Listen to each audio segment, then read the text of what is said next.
Come on in, the water is warm, Joe. In April of 2019, then presidential candidate California Senator Kamala Harris was gently ribbing former Vice President Joe Biden, who hadn't yet announced whether he'd join the already crowded Democratic field. Just a couple days later, and Biden was all in. That's why today I'm announcing my candidacy. And the race was on. Contentious moments between the two, often leading the news cycle. Early frontrunner Joe Biden taking hits on stage from Senator Kamala Harris. Kamala Harris just knocked this guy on his seat. It was clear to me when I watched that Kamala is not running for vice president. She's running for president. Just over a year later, they've gone from primary sparring partners to political allies.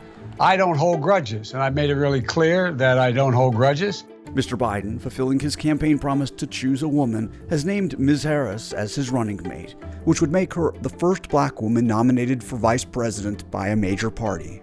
Her selection comes at a time of national reckoning on matters of race and justice. Here's how her career and life story brought her to this moment. My parents first met as graduate students at UC Berkeley, where they were active in the civil rights movement. My father, Donald, came from Jamaica to study economics. My mother, Shamala, came from India to study the science of fighting disease. Ms. Harris grew up in Oakland, California, graduated from Howard University in Washington, D.C., then returned to California for law school. She became a prosecutor and was elected district attorney of San Francisco in 2004, and then in 2011, Attorney General of California. In 2017, she became the first black person to represent California in the U.S. Senate. I say we must measure up to our words and fight for our ideals, because the critical hour is upon us. In January of 2019, she announced she was running for president. Let's do this! On the trail, trailing Senators Elizabeth Warren and Bernie Sanders in the polls that spring, she voiced positions appealing to the party's progressive wing. They say you oppose legalizing weed. That's not true. I know. and look, I joke about it, half joking. Half my family's from Jamaica. Are you kidding me? But it was Mr. Biden who was the frontrunner, and in a debate at the end of June last year, she took him on. Homing in on his record on race, the freshman senator confronted the former vice president for comments he made about working with segregationists in the Senate decades ago. You also worked with them to oppose busing. And, there was a little girl in California who was part of the second class to integrate her public schools. And she was bused to school every day. And that little girl was me. I did not praise racist.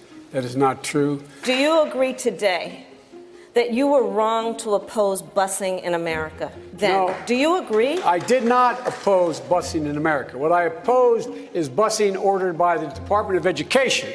Mr. Biden, returning fire, raised questions about Ms. Harris's career as a prosecutor. I was a public defender. I didn't become a prosecutor. It was after that debate last summer that Ms. Harris hit her high water mark in the polls.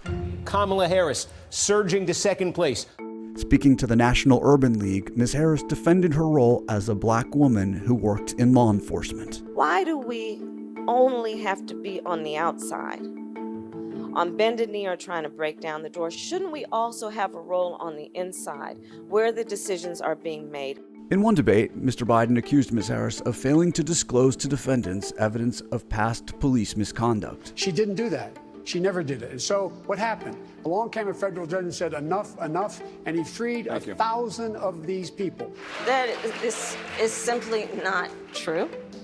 And as Attorney General of California, where I ran the second largest Department of Justice in the United States, second only to the United States Department of Justice, I am proud of the work we did, work that has received national recognition for what has been the important work of reforming a criminal justice system and cleaning up the consequences of the bills that you passed when you were in the United States Senate for decades. As summer turned to fall, Ms. Harris fell from the top tier. Her campaign was faltering. She was also failing to catch fire with black voters and her party's progressives. Then in December, she dropped out of the race. My campaign for president simply does not have the financial resources to continue. She is really a solid person. And we're loaded with talent. I'm sure she's not dropping out and wanting to make the changes she cares about. After Mr. Biden's big victory on Super Tuesday, political earthquake. These are the results nobody saw coming. I just wanted you guys to know Ms. Harris told her supporters, I am with great enthusiasm going to endorse Joe Biden for President of the United States. I believe in Joe. back in the Senate, in the aftermath of George Floyd's killing while in police custody, she became a leading Democratic voice for reforming law enforcement. Where is the accountability and consequence when they abuse that power? Our bill is designed to address just that. We are seeing people putting their bodies on the line in the face of more excessive force and tear gas to stand for equality for all people. Now, the 55-year-old senator joins Mr. Biden for an unpredictable 3 months. This movement will not accept anything less than real, substantial, substantive solutions. It's a new chapter in her career, coming at a time when the movement for racial justice, and now she herself, are at the forefront of American politics.